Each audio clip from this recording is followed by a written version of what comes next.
Will go live in 5 seconds. 4, 3, 2, 1. Lost all station.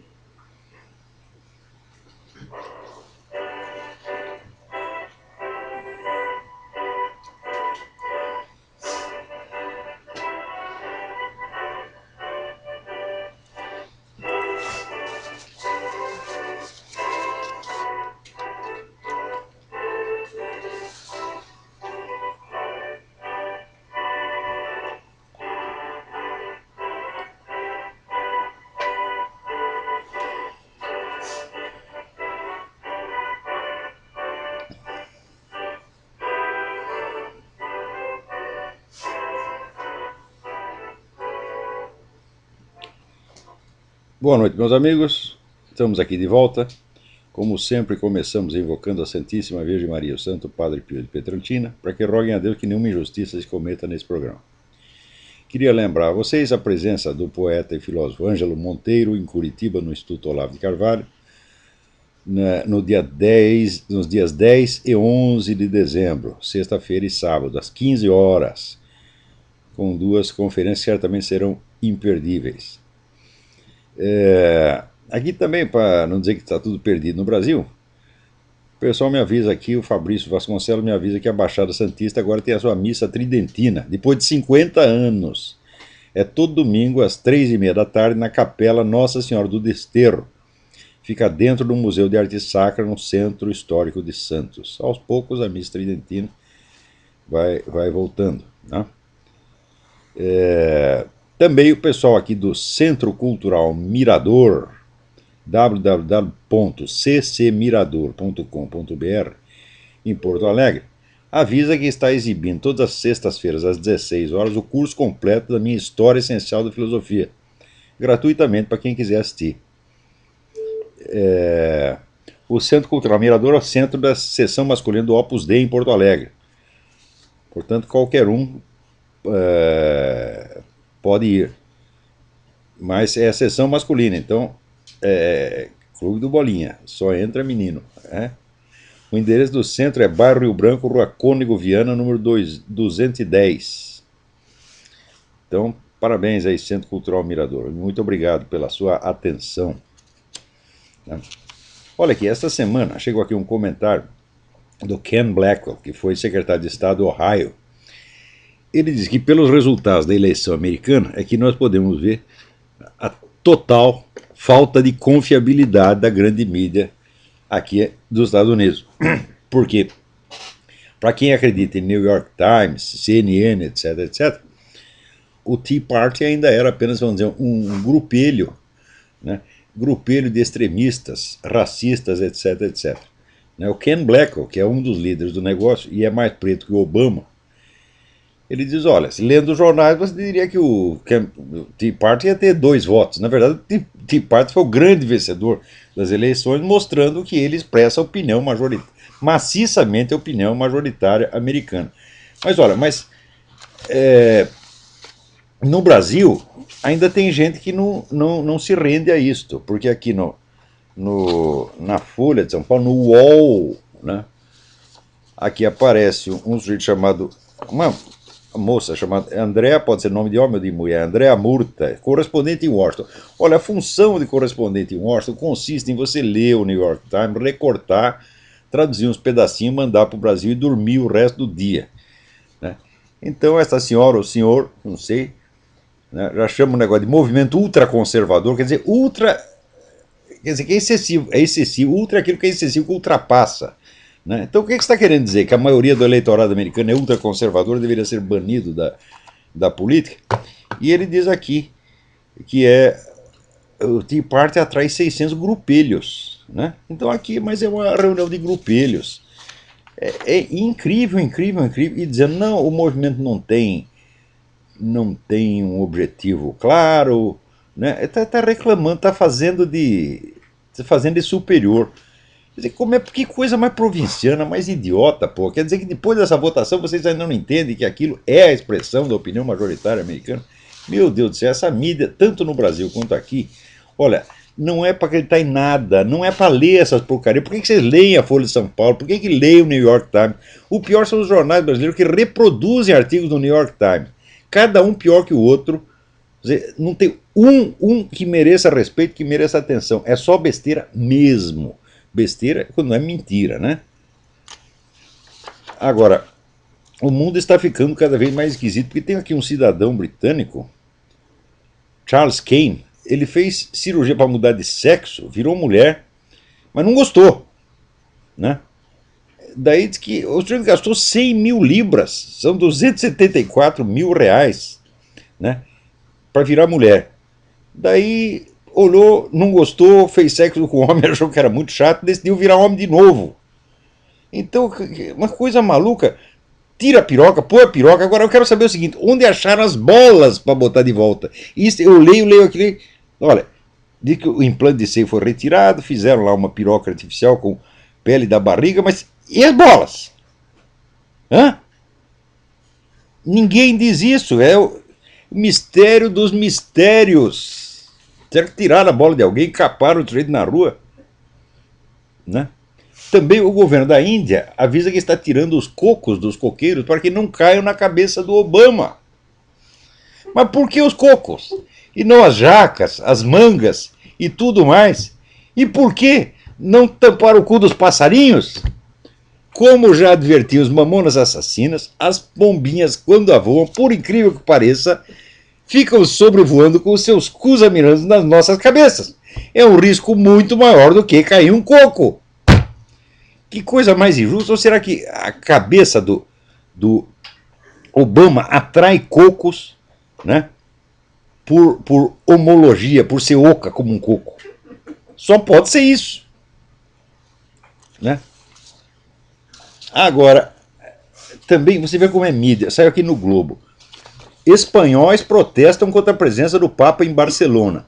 Espanhóis protestam, quando você vai ver assim, eram 50 gays. 50 gays agora são os espanhóis? Tem 50 gays malucos gritando contra o Papa, né? O Papa foi lá para consagrar a Catedral da Sagrada Família, que é obra do arquiteto Gaudí, que é um dos grandes gênios da arquitetura de todos os tempos. A catedral é uma maravilha, maravilha, maravilha, uma obra de arte assim sabe, de você ficar perplexo. E já está demorando muito para consagrar a catedral. Agora, o pior é o seguinte, que os caras dizem que aquilo representa uma época de tempos passados e obscuros, né? Ele está se referindo à Idade Média, mas acontece o seguinte: a Catedral Sagrada Família foi construída no começo do século XX, meu Deus do céu. Quer dizer, nem isso os caras sabem. Puta vida, né? A gente fica lá o dia inteiro se esfregando em homem, não tem tempo para estudar, e daí vai lá falar besteira na frente do Papa. E o Globo noticia espanhóis. Você tem que parecer que é a nação espanhola, que houve um movimento como o Tea Party, todo mundo saindo na rua para protestar contra o Papa. Na verdade, é meia dúzia de gato pingado. Agora, meia dúzia de gato pingado, gay, tem repercussão no mundo inteiro. Se você fizer uma manifestação de 50 pessoas, por exemplo, contra o aborto, a mídia vai ignorar solenemente. Ou então vai gozar da sua cara. Meia dúzia de gato pingado. Agora, se é 50 gay falando contra o Papa, daí virou a manchete: espanhóis protestam contra a presença do Papa. Olha, porra, o Globo não serve nem para limpar o cu. Eu tenho vergonha de ter escrito nesse jornal, porra.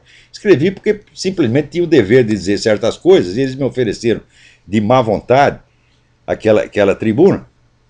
E além disso, eu precisava do dinheiro, ganhava algum dinheiro ali. Depois de ser demitido do Globo, minha situação melhorou muito, se vocês querem saber, né? Agora está aqui, né? O Defensoria Pública da União recomendou ao MEC que anule a prova do Enem 2010. A prova estava cheia de erro, toda furada, ainda vazou.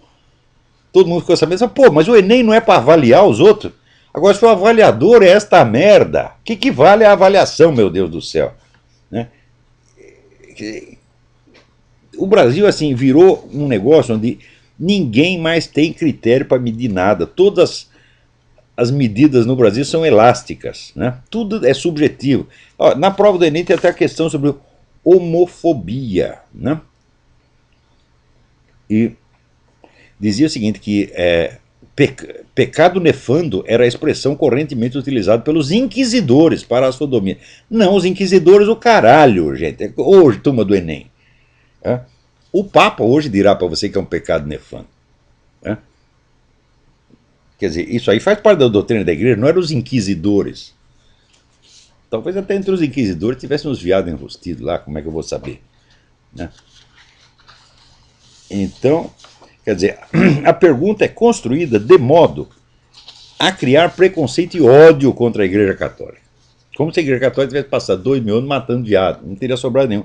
Pior, aqui, para introduzir a pergunta, ele diz que um número, ele fala da Inquisição e diz o número de homossexuais assassinados no Brasil, quer dizer, ele já está associando a doutrina católica sobre o pecado com os assassinatos de homossexuais. Então, primeiro, a associação inteiramente difamatória. Você vai ver, não tem um sujeito que matou gay por ser católico e ficar ofendido com a viadagem do outro. Não tem nenhum. Você diz, matei por motivo religioso, porque ele estava cometendo um pecado nefando, fui lá, dei 2 tiros no desgraçado. Não vai ter um caso desse. Mas aqui o Enem, né, fazendo a sua lavagem cerebral em cima da cabeça dos meninos, já cria essa associação. E, em segundo lugar, mente, porque o Brasil bateu o recorde histórico de assassinatos de homossexuais. Peraí, recorde histórico de quem? Do próprio Brasil ou do mundo? Olha que coisa mais filha da puta. Bateu o recorde histórico. Não diz se bateu o recorde do mundo ou do próprio Brasil. Quer dizer, se teve um assassinato a mais, então, evidentemente, bateu o recorde do ano passado. Qual é esse recorde extraordinário que prova a perseguição, a matança, o genocídio de homossexuais no Brasil? São 195 casos. Num país que tem 50 mil homicídios por ano, eles acham que 195 homossexuais assassinados comprova a perseguição a gay. Ademais, eu desafio qualquer pesquisador a fazer uma revisão desses 195 casos e ver se está provado que esses crimes foram cometidos por motivação homofóbica. Porque qualquer coisa que se faça contra o homossexual, né? Por exemplo, o homossexual vem com o carro, bate no seu carro, você fica puto da vida, levanta, dá 3 porradas no cara, ele chega lá, vai na delegacia e diz que foi agredido por motivação homofóbica. Ou um ladrão entra na casa dele, assalta, o cara reage, eles dão 2 tiros no cara, pronto, foi assassinado por motivação homofóbica. Eu duvido que estes 195 casos sejam autênticos, porque cadê a documentação? Cadê os 195 processos? Por que não publicam? Se querem provar que houve 195, publiquem os 195 processos. Façam lá uma publicação do próprio Enem, né? Provar que a sua pergunta, a sua formulação da pergunta tem algum fundamento. Você não verá em parte alguma essa documentação. Não verá porque ela não existe. Isso é tudo fraude, isso é uma empulhação. Quer dizer, isso é uma auto-vitimização encenada. O Brasil é um país que as vovozinhas assistem show de travesti às 3 horas da tarde com os netinhos. Ninguém faz porra nenhuma contra o homossexual. Devia fazer. Devia processar, por exemplo, né? Esses camaradas que ficam aí promovendo pedofilia, como o seu Luiz Mota, que é um óbvio propagandista da pedofilia, tá certo? Isso aí é apologia do crime. Então, o que se devia fazer contra esses caras? Processá-los. Agora, todo mundo fica afagando a cabeça dos caras e o governo gastando o nosso dinheiro, né, para puxar o saco, né, de quem muitos gostariam de não ter saco, tá certo? Mas o governo puxa. Agora, o presidente Luiz Inácio Lula da Silva, em função de suas inumeráveis contribuições à alta cultura do Brasil, virou um instituto. Já que tem um monte de patrocinadores, Instituto Luiz Inácio Lula da Silva, né, um centro de debates, um centro cultural importantíssimo, né, um prédio instalado, já mal foi fundado, já tem um prédio de 3 andares, próximo ao Parque de Ibirapuera, São Paulo, com um auditório de 200 lugares de estacionamento. Deve ser estacionamento de mula, né? As conferências são dadas no estacionamento, tá certo?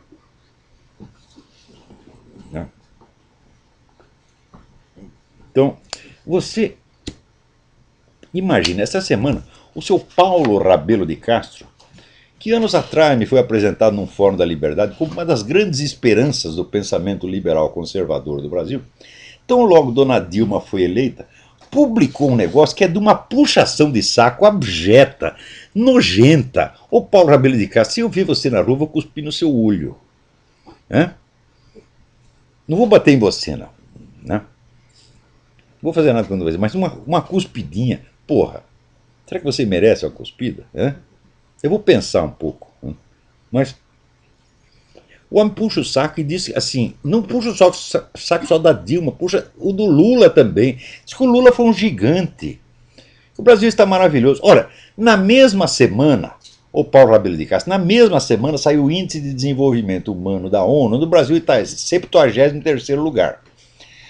Se você for ver, a maior universidade brasileira, aquela que é a mais badalada, que é a USP, está em 210º lugar no índice das melhores universidades do mundo, das quais 10 estão nos Estados Unidos. As 10 primeiras estão nos Estados Unidos. Isso foi uma conta que não foi feita por americano, foi feita lá em Londres. E os ingleses tiveram a honradez de não botar uma universidade inglesa sequer. As 10 primeiras são americanas. E vai baixando, baixando, baixando. Lá embaixo, depois de universidades da Zâmbia, da Serra Leoa, etc., etc., vem a magnífica USP. Os nossos alunos continuam tirando os últimos lugares nos testes internacionais. Sempre, sempre, sempre, sempre. Em matéria de liberdade econômica, você procura o índice de liberdade econômica da Heritage Foundation, você vai ver que o Brasil também está lá embaixo. Então, qual é a grande obra do Lula? E, ademais, continua 50 mil homicídios por ano. Então, é o país mais burro, mais assassino, com baixo desenvolvimento humano, sem uma universidade que presta, a educação totalmente destruída, a alta cultura desaparecida. Isso é a obra do Lula. E brasileiro sendo assassinado a granel na rua. Tá certo? Enquanto o pessoal fica preocupado com 195 gays. Os outros 49 mil e tantos brasileiros não interessa. Eu não vejo um debate sobre isso. Eu vejo os caras falando abstratamente em segurança. Eu digo, mas espera aí. Ninguém está dizendo que está havendo uma matança, que isso aí corresponde a 2 guerras do Iraque por ano. Não tem nada que se compare a isso no mundo. Não tem, e é uma coisa contínua, é todo ano a mesma coisa. Quer dizer, a matança de brasileiro, o genocídio de brasileiro já virou uma coisa normal. Você não vê um debate, você não vê uma preocupação séria durante as campanhas eleitorais. Você não vê ninguém protestando contra isso. Tá certo? Embora a gente saiba que muitos desses homicídios estão ligados ao narcotráfico, o narcotráfico no Brasil já é dominado pela Farc, enquanto o governo fica de namorico com a Farc. Eu digo que o governo não age contra essa matança precisamente por causa disso, porque tem rabo preso com as Farc. Também não vê ninguém discutindo isso aí. Então, isso quer dizer o seguinte, que o mero sentimento humano de piedade e amor ao próximo desapareceu do Brasil. O Brasil só pensa em dinheiro. E o seu Paulo Rabelo de Castro e outros, o método de ciência política deles para analisar a situação é o seguinte: eles leem as cotações da Bolsa de Valores, vê se eles estão ganhando dinheiro. Se eles estão ganhando dinheiro, eles dizem que está tudo uma maravilha e que o presidente é um gigante. O resto pode matar brasileiro, pode destruir a alta cultura, pode destruir a educação primária e secundária, tá certo?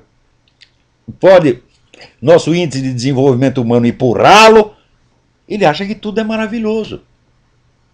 Quer dizer, como é possível a pessoa que só olha a coisa daquele ângulo, não é econômico, financeiro, estrito, e julga as coisas. Paulo Rabelo de Castro, você como analista político, você é um merda.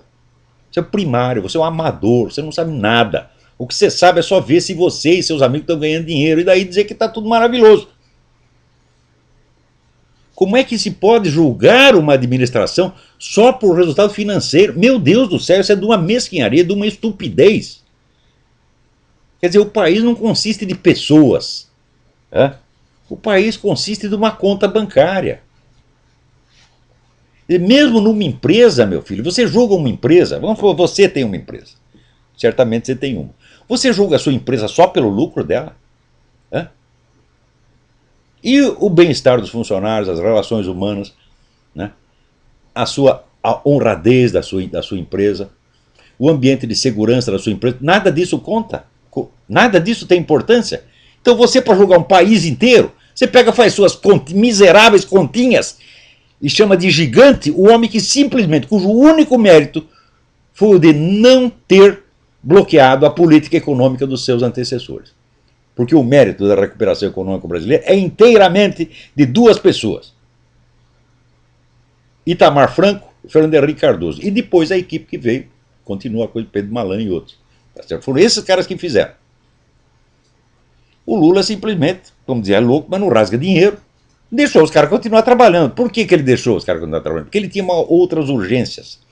A grande urgência era criar o que ele chamou Partido-Estado, quer dizer, engolir o Estado, fazer do Estado um órgão do PT, inclusive para ser usado em propaganda eleitoral, porque eu lhes digo, esta eleição da dona Dilma, ela não vale nada, porque o Estado foi maciçamente usado como órgão de propaganda, como nunca foi antes neste país. Esta eleição não vale, eu não reconheço essa dona como presidente, nunca vou reconhecê-la como presidente, e se esta coisa toda não foi investigada, então aí o Brasil foi para as cucuias, perdeu toda a vergonha e tem no seu Paulo Rabelo de Castro um excelente representante. Agora, o artigo do Paulo Rabelo ainda sai no Instituto Milênio, que foi feito para, né, defender as ideias liberais e conservadoras. Quer dizer, enquanto o Instituto estava puxando o saco do Obama, né, vamos dizer, é errado, é nojento, mas pode dizer, bom, o Obama está no exterior, não é muito importante e tal, mas passar a puxar o saco de Dilma e Lula, então, ora, vocês foram criados exatamente para isto. Vocês, pô, são uma oposição fingida, vocês estão tudo vendidos, vocês estão um bando de puxa-saco. É uma coisa realmente nojenta, sabe? Não sei por que a gente tem paciência até de falar dessas pessoas, né? E essa turma toda lá que está. Eles patrocinaram um instituto para o Lula, um instituto de debates. Um homem que diz que não leu um livro, né? O que só fala besteira, você abre a boca do cara, só sai merda, porra. Vocês não têm vergonha, não, de se rebaixar a esse ponto? Ademais, é uma personalidade mesquinha, feita só de vaidade, no jeito oco. Oco, e mais ainda, é de uma vaidade psicótica. O homem se compara a Jesus Cristo. Com superioridade, ele diz que ele sofreu mais do que Jesus Cristo. Sofreu por quê? Porque 2 ou 3 pessoas não gostaram da administração dele. Ai, que sofrimento, que coisa horrorosa. Né? Ai, ai, ai. Peraí, tem alguém na linha? Oi, alô? Alô, quem é? Oi, Jefferson de Londrina. Jefferson, tudo bem? Tudo ótimo. Estou ligando para você. Primeira vez que consigo conversar contigo aqui pelo programa. E eu gostaria de ter um comentário seu e um outro comentário que eu ouvi recentemente no metrô, que deixou um pouco triste, né? A gente fica um pouco chateado. Mas é a realidade, parece. Uma senhora conversando com uma outra, e eu ouvi a conversa, e ela comentando sobre a eleição. E aí ela disse assim, pra mim tanto faz, sem palavras, tanto faz. Se eu vou ter que trabalhar de qualquer jeito, quer dizer, é tão absurdo. É claro, isso é uma miséria mental, né?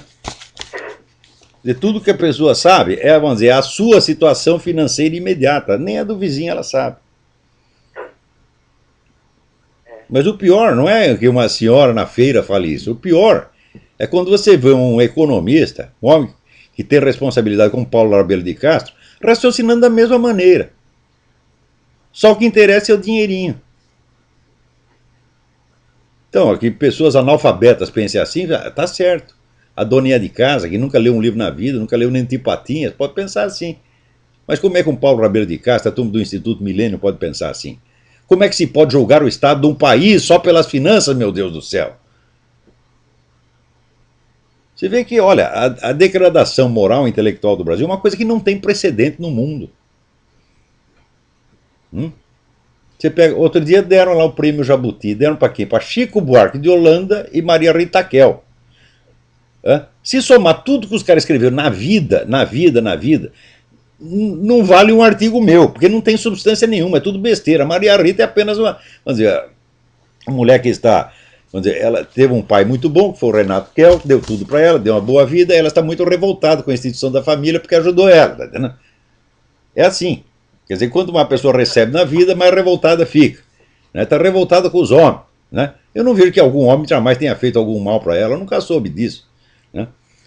Então, e o Chico Buarque, porra, a obra dele é uma coisa totalmente oca. De vez em quando eles fazem uns joguinhos de palavra interessantes, mas não vai passar disso, é? Quer dizer, o cara já recebeu tudo quanto é prêmio, toda hora tá todo mundo puxando o saco, por quê? O que é isso? Pô, como é que você vai comparar Chico Buarque e Maria Rita Kell com os escritores que o Brasil tinha nos anos 50 e 60? Que você tinha ali vivos ao mesmo tempo, você tinha Manuel Bandeira, Marques Rebelo, Herberto Salles, Graciliano Ramos, Gilberto Freire, Otto Maria Carpo. Era um negócio maravilhoso. Otávio de Faria, estavam todos vivos e trabalhando ao mesmo tempo. Agora não tem um, meu filho, não tem um. Quer dizer, a literatura brasileira acabou, a alta cultura acabou no Brasil. Isso nunca aconteceu em país nenhum do mundo, nem mesmo na Alemanha nazista. Durante o nazismo a cultura baixou esse ponto. Nem mesmo ali. Agora, no Brasil, as pessoas destruíram a alta cultura porque elas têm inveja. É aquele sujeito analfabeto incapaz, que ele odeia quem tem conhecimento, odeia quem tem capacidade. E quem é assim? O próprio Lula é assim, Dona Dilma também é assim, que é outra analfabeta. Olavo, mas me parece que a situação é muito absurda e você, nós como brasileiros, assistindo a todo o circo, é muito complicado, mas parece uma situação não só brasileira, mas o Brasil realmente é um caso particular e deve ser tomado como tal, mas é uma situação que tem um nível... Claro, há uma certa decadência cultural mundial, mas como o Brasil, não tem nada que se compare. Nada. Porque no Brasil acabou 100%, não tem, você não vê um sinal de vida intelectual nesse país. Nada. No máximo você tem alguma atividade escolar.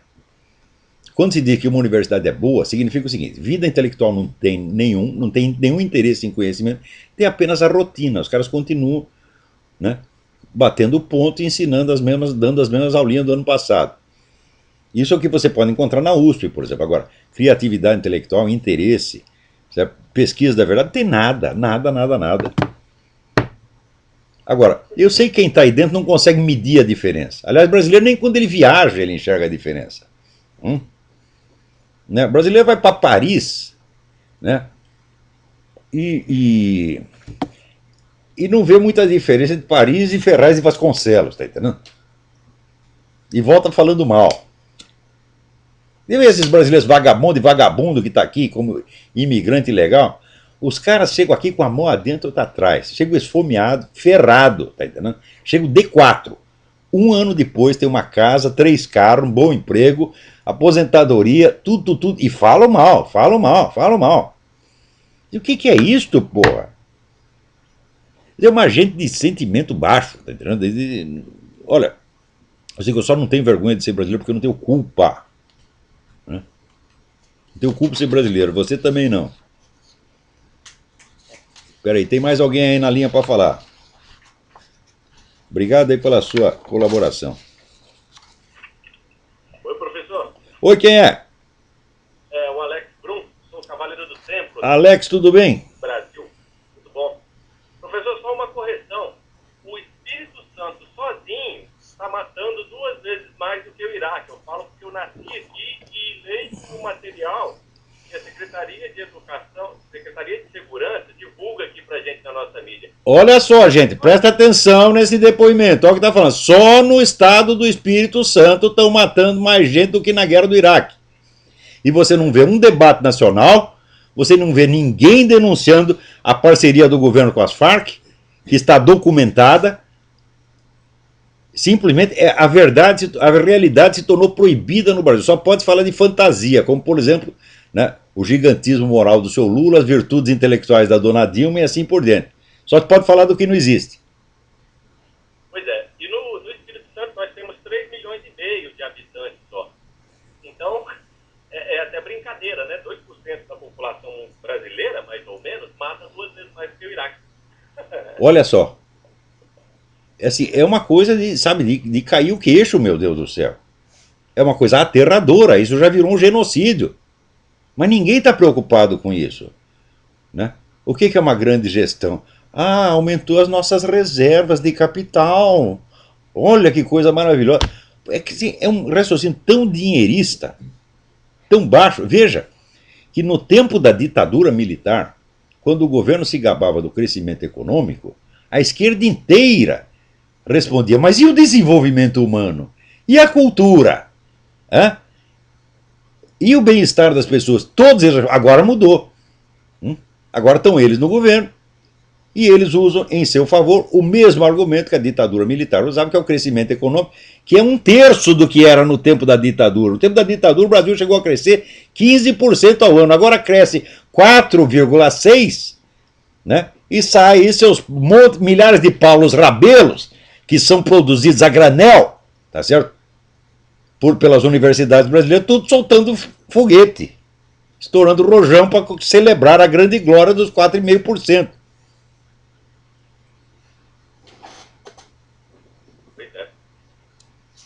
Agora olha aqui, você quer ver o que é brasileiro?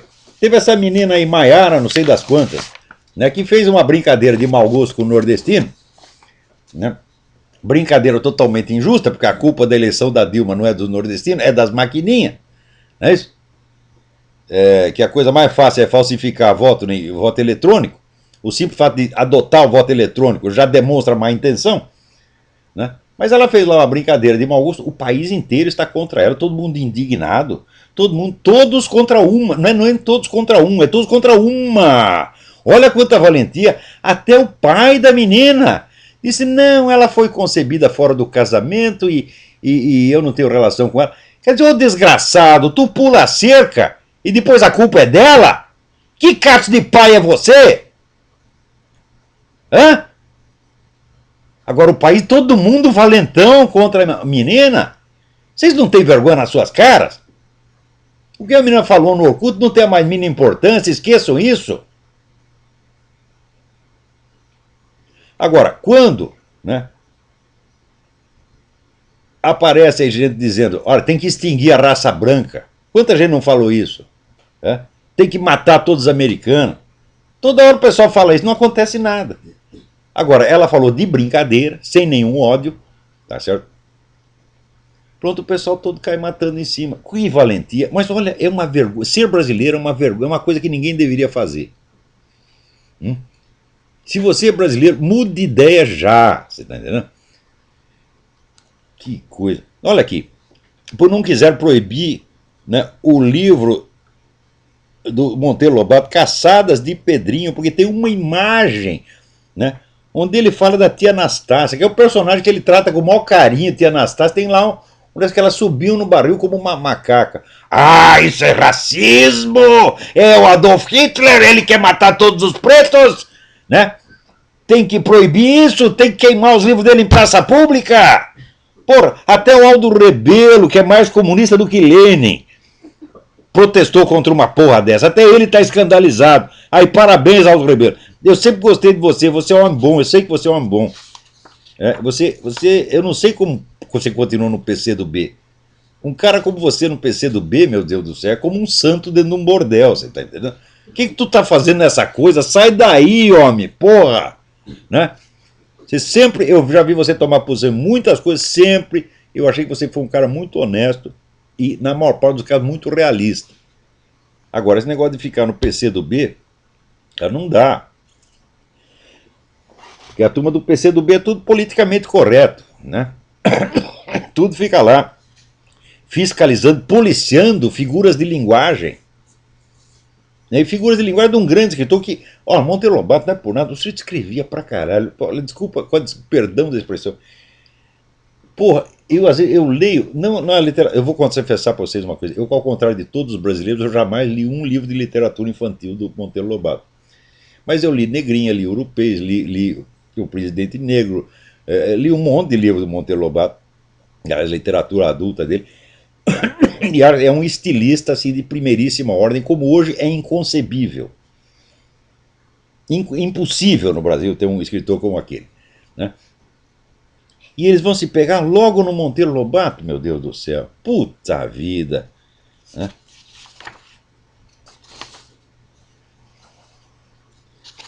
E é uma coisa impressionante.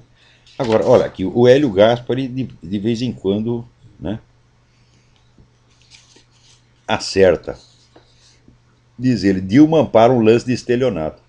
Dizendo, durou exatamente 3 dias a lorota da redução da carga tributária propalada pelo governo e pela oposição durante a campanha eleitoral. Dilma Rousseff foi eleita no domingo e na quarta-feira, docemente constrangida, disse que tenho visto uma mobilização do governador para recriar o imposto do cheque, a falecida CPMF, derrubado pelo Congresso em 2007. Se ela acreditar no que dizia quando pedia a voto, anunciaria essa discussão de barrar a criação de um novo imposto. No entanto, ela disse, não pretendo enviar ao Congresso a recomposição do CPMF, mas não posso afirmar. Né? Esse país vai ser objeto de um projeto de negociação com os governadores. Quer dizer, que negociação? O negócio já foi derrubado pelo Congresso, porra. O que ela quer dizer é o seguinte, vai voltar a CPMF, sim. Então, pô, já começou, durante toda a campanha a mulher mentiu, fingiu, né? E esconderam o passado dela, tá lá o processo do assalto ao cofre do Adhemar, tá lá, proibido, ninguém pode ver. É gozado que a mulher ao mesmo tempo ela se gaba do seu passado de terrorista, mas ao mesmo tempo o governo esconde o passado. Que merda é esta? Hã? Se você se gaba do negócio, então tem que exibir para todo mundo, porra, né? Se foi tão maravilhoso quanto você diz. Agora, é claro que não foi maravilhoso merda nenhuma. Por quê? Onde foi parar esse dinheiro? 2 milhões de dólares na época equivale a 20 ou 30 milhões de dólares hoje. Né? O que fizeram com o dinheiro? Não tem que prestar conta, não? E só porque vocês assassinavam as pessoas, você tem o direito de gastar o dinheiro que você quiser, do jeito que você quiser? Né? Agora ainda tem mais esta, porra. O pessoal circulou pela internet uma certidão de nascimento búlgara da Dilma Rousseff. Né? Falei, bom, precisa investigar isso. Alguém foi investigar? Não. É proibido investigar. Se é proibido investigar até a vida adulta da Dilma Rousseff, né, como terrorista, quanto mais proibido não será investigar o seu nascimento. Então nós temos aí um Obama de saias. Né, a mulher cuja vida é secreta. Ninguém pode fazer, não pode fazer pergunta. Porra, por que esses jornais todos não têm vergonha na cara, não mandam alguém para a Bulgária para investigar essa porra? Vai ver se o documento existe mesmo. Porque se ela nasceu na Bulgária, ela não pode ser presidente do Brasil e a eleição dela não vale nada. Por si mesmo, mas pelo simples uso maciço da máquina estatal como instrumento de propaganda, a eleição já não vale bosta. Hã? Agora, se a mulher nasceu na Bulgária, então é abaixo de bosta. E ninguém quer investigar, ninguém quer saber. Não, é proibido. Só que acontece o seguinte, na Bulgária o pessoal está tudo comemorando e dizendo que tem uma búlgara na presidência do Brasil. Né? Aqui, daí no Estadão. Né? Cidade Gabrovo está lá comemorando. Porque eles a consideram búlgara. Por que eles consideram búlgara? Você vê, quando o general Ernesto Geisel, que era descendente alemão, foi eleito, teve festa na Alemanha? Não, porque ele não é alemão, ele nasceu no Brasil, descendente de alemão. Né? Eu mesmo sou descendente de alemão e português, misturou os dois. Tá certo? Então, qualquer coisa que eu faça, vão fazer. Né? Se eu for eleito presidente, vão fazer festa. Tem um português da presidência do Brasil, tem um alemão na presidência do Brasil. Que palhaçada é essa? Se fazem festa e dizem que ela é búlgara, meu Deus do céu, é um sério indício de que aquele documento significa alguma coisa e, no mínimo, tem que ser investigado. Tá certo? Mas a imprensa no Brasil existe apenas para encobrir.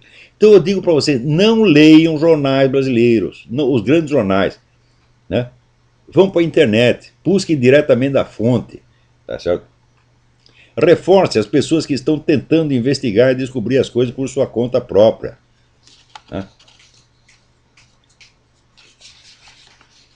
Espera aí, tem mais alguém na linha aí? Alô? Agora aqui, depois da eleição, aqui, depois de tudo que o Papa falou, né, de que é obrigação dos bispos combater qualquer movimento político que favoreça a legalização do aborto, depois da eleição, se está se divulgando aí um texto no tal de Dom Luiz Carlos Excel. Ele tem o nome do programa de computador, Excel. Bispo diocesano de Caçador, puxando aqui o saco da Dilma, né? E tentando torcer as declarações do Papa para dizer que é perfeitamente legítimo votar no PT. Que merda é essa, porra? Veja, a obstinação no erro, quando você já tem a verdade na mão, é um pecado contra o Espírito Santo.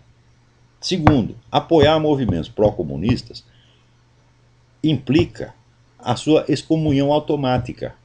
Então, ó fiéis brasileiros, vocês aí têm tanto advogado no meio de vocês, tem gente que é versada em direito canônico, etc, etc.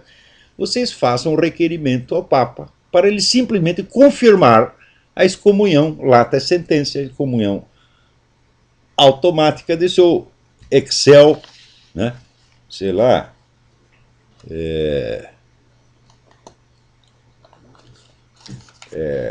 Excel e outros programas de computador. Né? Agora aqui, ó. É a Maiara Petruso, o nome da menina que eu falei.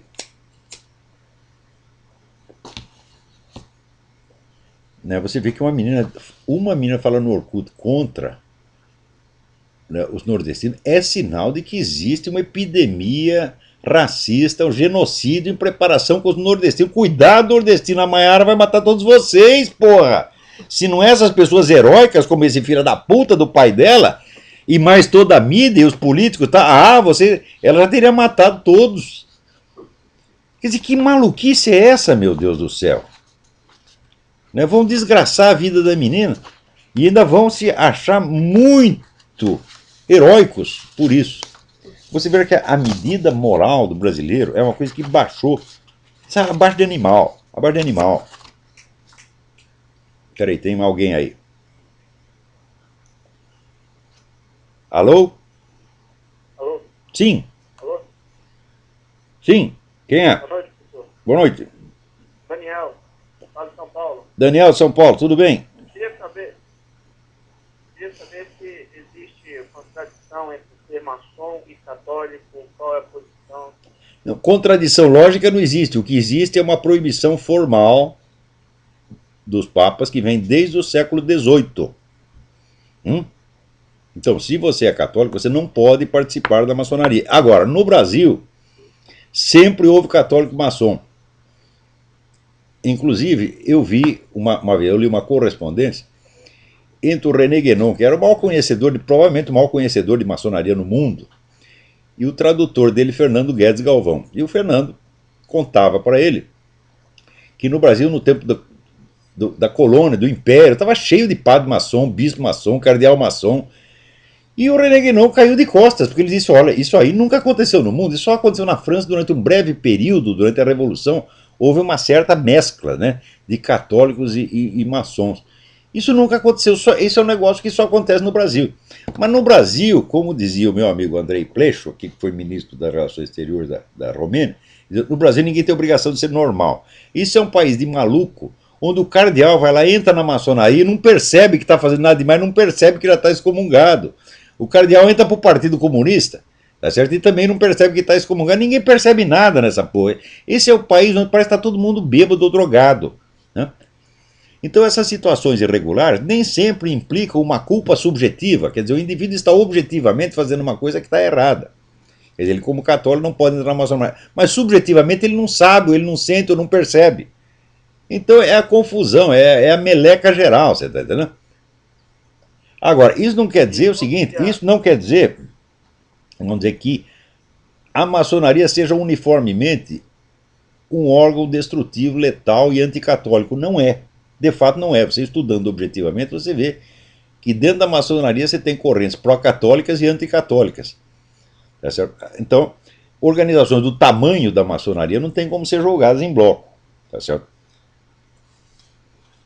Inclusive, você vê, este país aqui foi fundado por maçons, né? E é ao mesmo tempo o país, provavelmente o país mais religioso do mundo. Não é isso? E não há aqui conflito, pelo menos conflito aberto entre maçonaria e igreja católica. Não tem. Mas de qualquer modo não deve entrar, não. Pergunta pro seu bispo. Agora, o bispo também não sabe merda nenhuma. Você vai perguntar, bispo, como é a doutrina católica? Ele diz doutrina o quê? Doutrina católica. Por isso que eu liguei. Ah, já ouvi falar. Você foi falar pro bispo, ele também não sabia? Por isso eu liguei pro senhor. Saber. Então eu estou lhe dando a informação. Desde o século XVIII, os católicos estão proibidos de filiar-se à maçonaria. O que não quer dizer que você tem que sair pela rua batendo em maçom, falando mal de maçom, porque tem muita gente boa lá. E note bem, a República no Brasil existe graças a uma aliança que foi feita entre a Igreja Católica e uma seção da maçonaria que estava descontente com o imperador, que também era maçom. É? E qual seria a base assim, da igreja dessa proibição? Ih, rapaz, isso aí é muito complicado para eu te explicar agora, mas em última análise,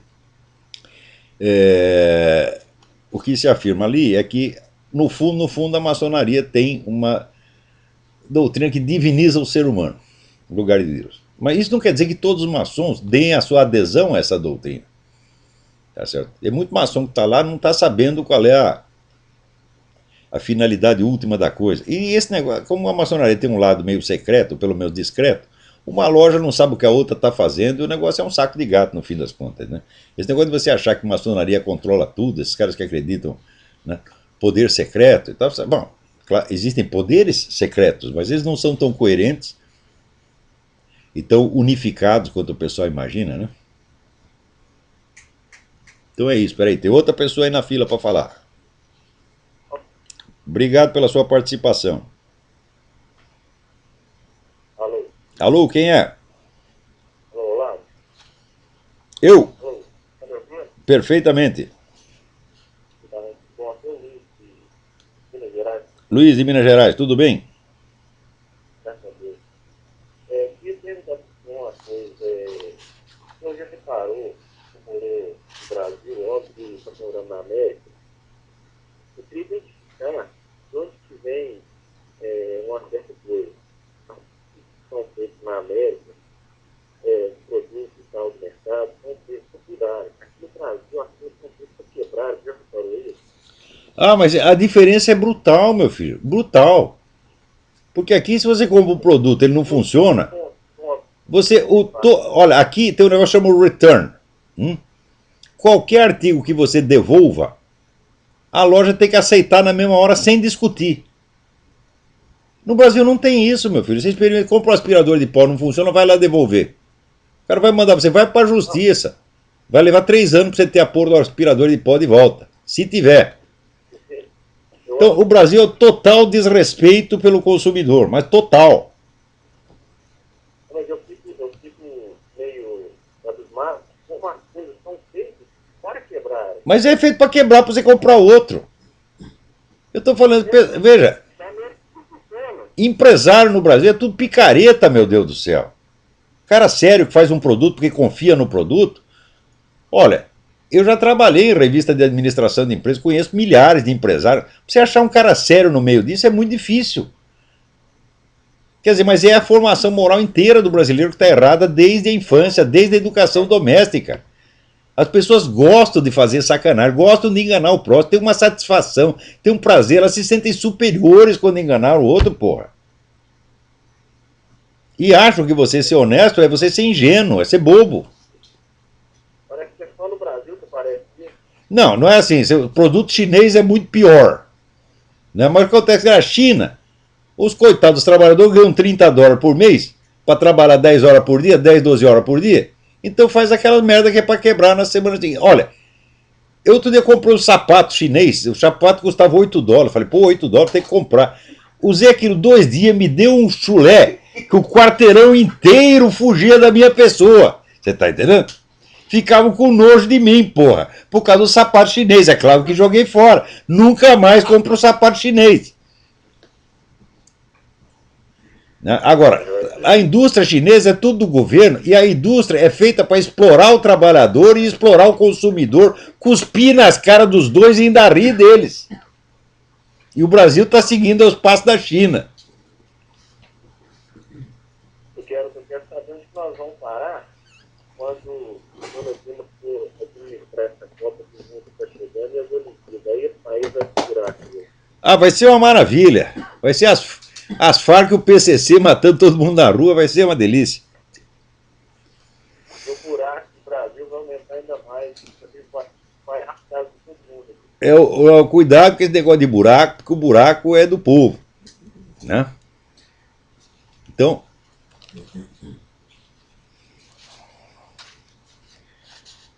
olha aqui, pelo menos na parte de ciência, de vez em quando a Folha acerta.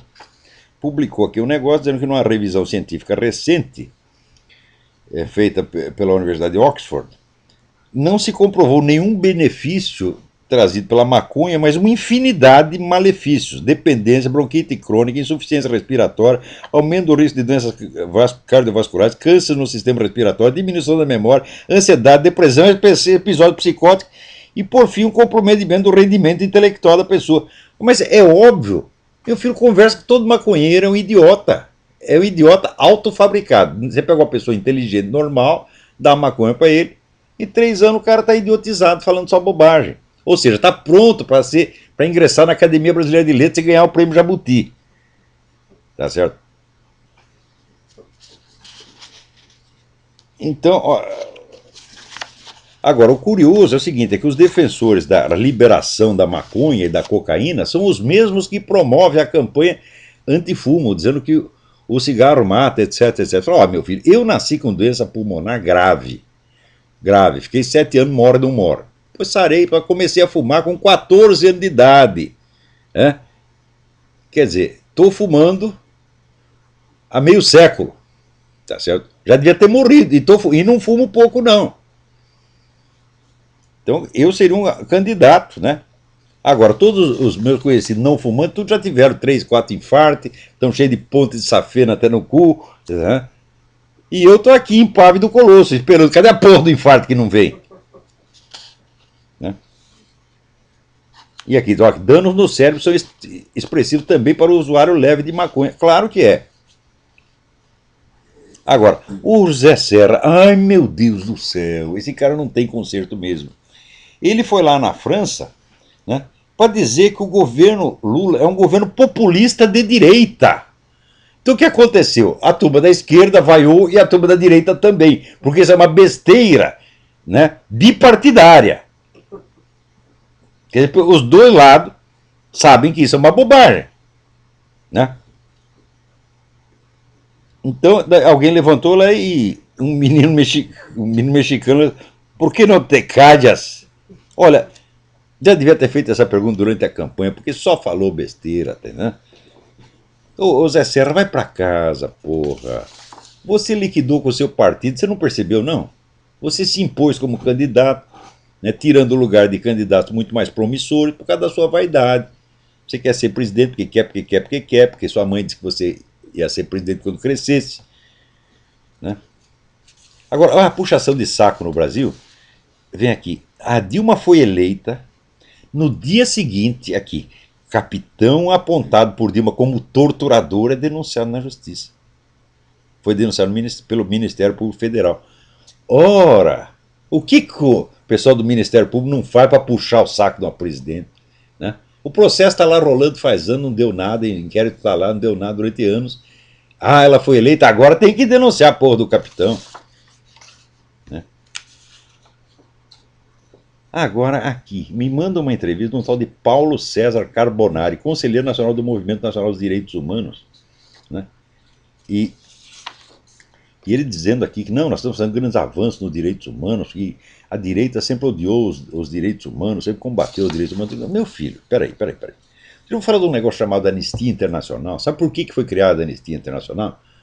Foi por causa das denúncias do que os comunistas, seus amigos, estavam fazendo nas prisões da Romênia. O negócio ficou tão escandaloso, eram episódios tão sangrentos, que se criou esse organismo para investigar isso. Claro que depois os comunistas se infiltraram na própria Anistia Internacional.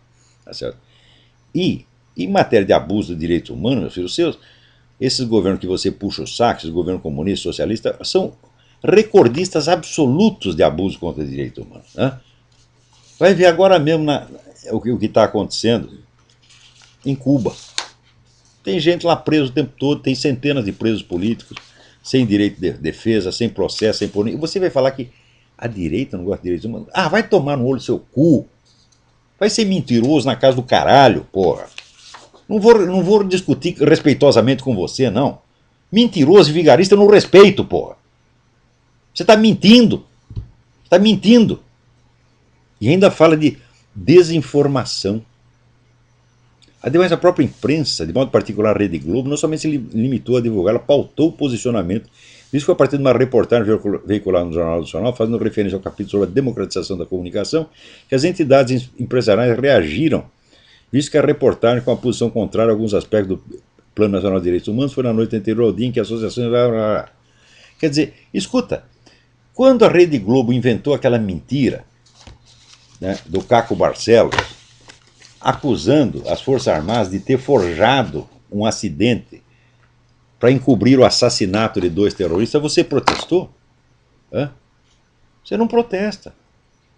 A Globo puxa o saco, mente a favor do PT durante anos, encobre, esconde a existência do Foro de São Paulo, você não reclama. De repente tem uma virgulinha que você não concorda, você diz, a imprensa é direitista e está contra nós. No mínimo, vocês são ingratos, porra.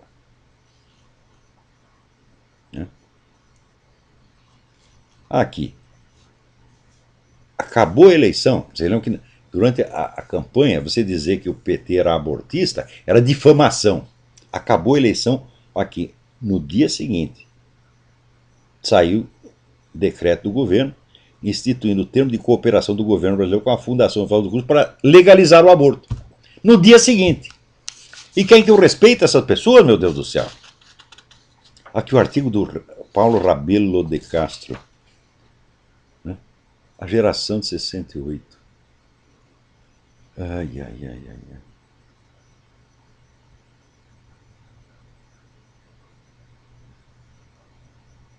Lula, outro gigante da política brasileira, trouxe de volta, mais que a moeda, a autoestima de ser brasileiro. Olha, mas com esse maravilhoso índice de desenvolvimento humano, com esses alunos tirando os últimos lugares, com essa universidade totalmente destruída, nós estamos orgulhosos mesmo. Estamos orgulhosos do quê? Estamos orgulhosos do seguinte, de que o sujeito conseguiu subir na vida exclusivamente na base do que os outros falavam dele. O Lula não tem consistência nenhuma, não tem conteúdo nenhum, um cara oco, vaidoso, boboca. Mas graças a gente como você, Paulo Rabelo de Castro, ele fica aparecendo alguma coisa. Quer dizer, vocês fabricaram esse personagem, tá certo? E só o bajulam por interesse próprio. Aqui, índice de desenvolvimento humano no Brasil está abaixo da América Latina e inferior do Peru. Puta vida, olha. Olha, acima do Brasil, Trinidad e Tobago está melhor que o Brasil, Uruguai está melhor que o Brasil, México está melhor que o Brasil, Costa Rica está melhor que o Brasil, Peru está melhor que o Brasil, está aí lá embaixo. Olha, logo em seguida do Brasil vem a Venezuela. A Venezuela está um pouquinho pior. Puta merda. Agora, a Ingrid Betancourt, pelo menos, finalmente disse alguma coisa que preste. Disse, olha, o Brasil não pode continuar negando que as Farc são uma organização terrorista. Olha, se vocês querem a prova da parceria PT-Farc, é isso aí, quer dizer, continuamente o governo oficialmente negando que aquilo seja uma organização terrorista que já matou mais de 30 mil pessoas, mantém 7 mil pessoas em cativeiro, porra, gente que não fez nada. Não fez nada de mal, estão lá em cativeiro. Cárcere privado. Como é que você vai recusar a denominação de terrorista por uma coisa dessa? Então tá certo aí em Betancourt. Claro que tem que mudar. Mas não vai mudar, não. Então, peraí, o nosso tempo está aqui acabando. Agora, só para acabar, será que temos mais um minuto? Alguém tem uma proposta de um partido militar brasileiro. E vocês estão loucos? Todo mundo pensa em o que fazer contra essa situação, só pensa assim, partido e voto. Vocês não entendem que antes de ter um partido, ter um voto, você tem que ter 30, 40 anos de trabalho na esfera cultural, você tem que criar uma base sociológica, meu Deus do céu. Quer dizer, que bando de amadores que identificam política com eleição. É um conceito tão infantil de política. Né? A política é o jogo do poder em todas as suas esferas.